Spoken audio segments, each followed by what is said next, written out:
دہلی فساد معاملے میں دہلی پولیس کی جانب سے ان دنوں بے گناہ مسلمانوں کی گرفتاریوں کا ایک سلسلہ چل پڑا ہے۔ اس کے خلاف اب پورے ملک میں احتجاج ہو رہا ہے۔ اس سلسلے میں ناندیڑ میں پاپولر فرنٹ آف انڈیا کی جانب سے احتجاج کیا گیا۔ پی ایف آئی کے مقامی ذمہ داران کے ایک وفد نے ضلع کلکٹر سے ملاقات کیا اور انہیں ایک میمورنڈم پیش کیا، جس میں صدر جمہوریہ ہند سے مطالبہ کیا گیا کہ دہلی فساد معاملے میں دہلی پولیس کی جانب سے ہو رہی بے گناہ افراد کی گرفتاریوں کے سلسلے کو بند کیا جائے اور فساد میں ملوث اصل فرقہ پرستوں کے خلاف کارروائی کی جائے۔ پی ایف آئی کے مقامی ذمہ داران نے میڈیا نمائندوں سے بات کرتے ہوئے کہا کہ دہلی پولیس دہلی فساد کے اصل مجرمین کو بچانے کی کوشش کر رہی ہے اور ان کی جگہ شہریت ترمیمی قانون کے خلاف احتجاجی تحریک کا حصہ بنے ہوئے اور دہلی فساد سے جن کا کوئی لینا دینا نہیں انہیں گرفتار کیا جا رہا ہے۔ یہ ایک سوچی سمجھی سازش ہے جو مسلمانوں کو خوفزدہ کرنے اور اپنے ساتھ ہو رہی ناانصافیوں کے خلاف احتجاج سے روکنے کے لیے رچی گئی ہے۔ اس سازش کو کسی بھی صورت میں کامیاب نہیں ہونے دیا جائے گا۔ دہلی میں بے گناہ مسلمانوں کی جو گرفتاریوں کا سلسلہ شروع کیا گیا ہے، اس کے خلاف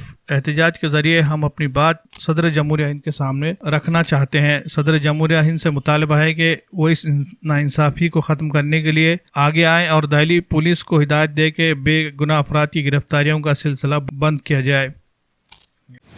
popular front of India Nanded کی جانب سے ضلع کلکٹر کے تھرو پریزیڈنٹ آف انڈیا کو ایک میمورنڈم دیا گیا، جس میں دہلی اور یو پی کے اندر جو بے گناہ لوگوں کو جو ہے ٹارگیٹ کیا جا رہا ہے، اس ٹارگیٹ کو بند کیا جائے۔